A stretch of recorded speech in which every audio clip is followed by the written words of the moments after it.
Welcome back to my YouTube channel. In this video, we discussed about the endotracheal tube.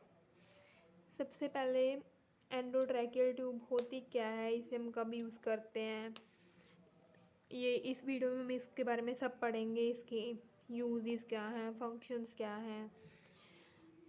पहले endotracheal tube दिखती कैसे है।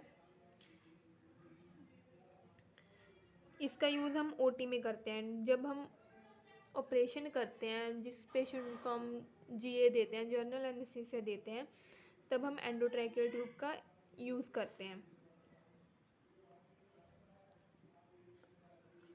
सबसे पहले देखेंगे कि एंडोट्रैकियल ट्यूब होती क्या है।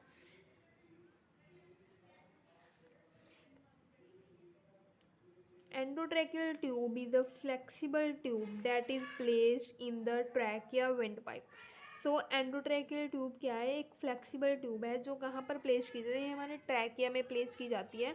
विंड पाइप होता है, वहाँ पर हम एंडोट्रैकियल ट्यूब डालते हैं थ्रू द माउथ और नोज। इसका हम अपने मुंह के और या नाक, माउथ और नोज के थ्रू हम इसको डालते हैं। It can be use to assist with breathing. जब हम ओटी में जनरल एनेस्थीसिया देते हैं तो एंडोट्रैकियल ट्यूब हम क्यों डालते हैं, ताकि वो अच्छे से ब्रीथ कर सके थ्रू दिस ट्यूब। अगर हम ये दे देंगे तो पेशेंट तो ब्रीथ कर ही नहीं सकेगा ना, अगर हम ट्यूब नहीं डालेंगे। तो endotracheal tube is a necessity to put in a patient because of good breathing during surgery or to support breathing in people with lung disease, chest trauma or airway obstruction. During the surgery जब patient proper airway में कोई obstruction होती है, सांस proper नहीं ले पाता, तब हम एंडोट्रैकियल ट्यूब का यूज़ करते हैं ताकि वो अच्छी तरह से सांस ले सके। The patient in the ICU often require mechanical assistance to maintain airway protection. जो पेशेंट ICU में, कौन से पेशेंट होते हैं जो सीरियसली इल होते हैं, उन पेशेंट को हम ICU में रखते हैं तो वो खुद ब्रीथ नहीं कर सकते। कई पेशेंट ICU में ऐसे होते हैं जो खुद ब्रीथ नहीं कर सकते, उनको ज़रूरत होती है सपोर्ट की, तो ICU में रिक्वायर की जाती है mechanical assistance to maintain airway potency. Inserting a tube into the trachea bypass upper airway and laryngeal structure, greater and artificial airway. This tube is placed into the trachea with the mouth or nose. Past the larynx, endotracheal intubation. Orthostroma in the neck. Stroma in the neck कैसे है, stroma का मतलब क्या होता है, एक opening होती है नेक में, माउथ जैसे ओपनिंग बनाई जाती है, तो हम उसके द्वारा भी एंडोट्रैकियल ट्यूब है डायरेक्टली नेक में इंसर्ट कर सकते हैं।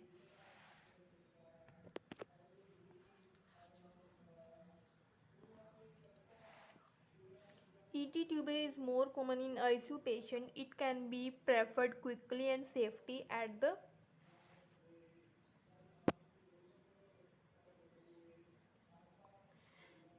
Bed side.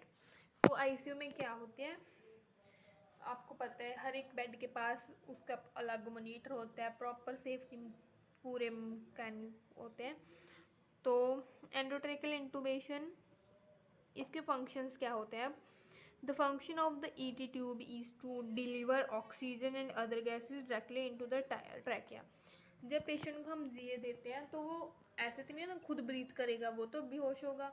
तो उसके लिए हमें क्या करना होता है, ET ट्यूब इंसर्ट करनी पड़ती है ताकि जो भी गैसेज वगैरह हम पेशेंट को डिलीवर कर रहे हैं वो ET ट्यूब्स के थ्रू पेशेंट में जा सके और ब्रीथिंग भी प्रॉपर कर सके, कोई भी ऑब्स्ट्रक्शन कोज ना हो, कोई भी डिफ़िकल्टी ना आए।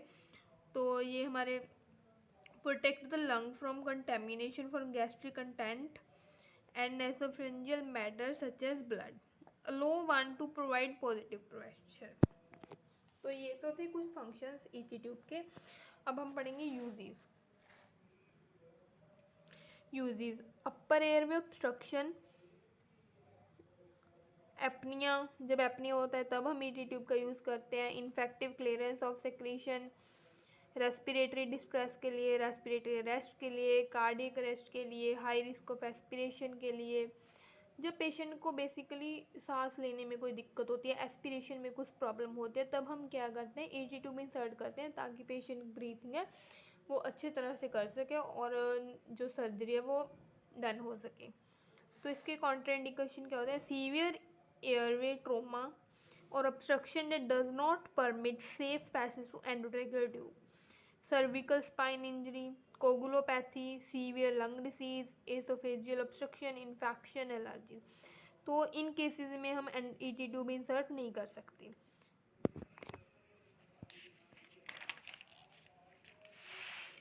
अब जो इक्विपमेंट्स ईटी ट्यूब में यूज़ होते हैं वो पढ़ेंगे हम।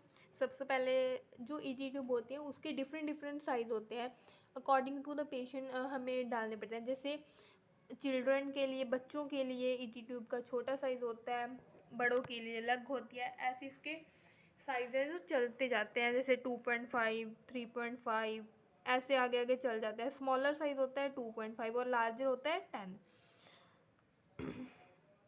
सबसे पहले जो फीमेल के लिए होते हैं, मोस्ट को जो फीमेल होते हैं उनके लिए जो एवरेज साइज़ होता है वो क्या होता है 7.5 to 8 mm, और जो मेल के लिए एवरेज साइज़ होता है वो होता है 8.5 to 9 mm।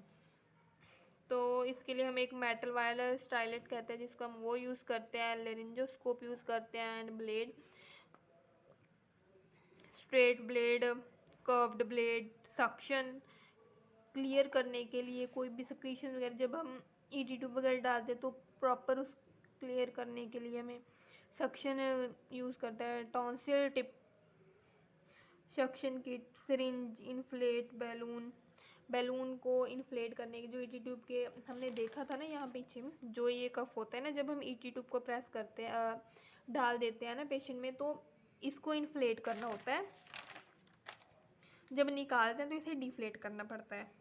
इसके लिए हमें सिरिंज चाहिए होती है, लिडनोकेल जेली, इसको हम ट्यूब पर लगाते थे ताकि अच्छी फ्लेक्सिबिलिटी से वो अंदर जा सके। Water soluble connect to O2, gas से कनेक्ट करना पड़ता है। तो ये होते हैं जो इक्विपमेंट यूज़ होते हैं ईटी ट्यूब में।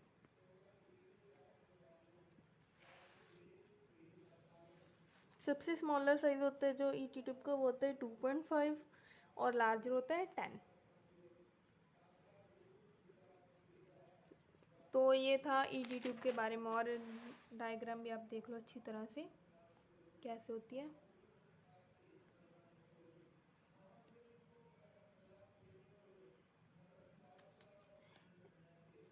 That is all about the endotracheal tube that is used in the OT ICU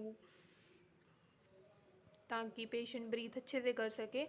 तो अगर आपको मेरी वीडियो अच्छी लगी हो तो मेरी वीडियो को लाइक करें, कमेंट करें। Thank you so much.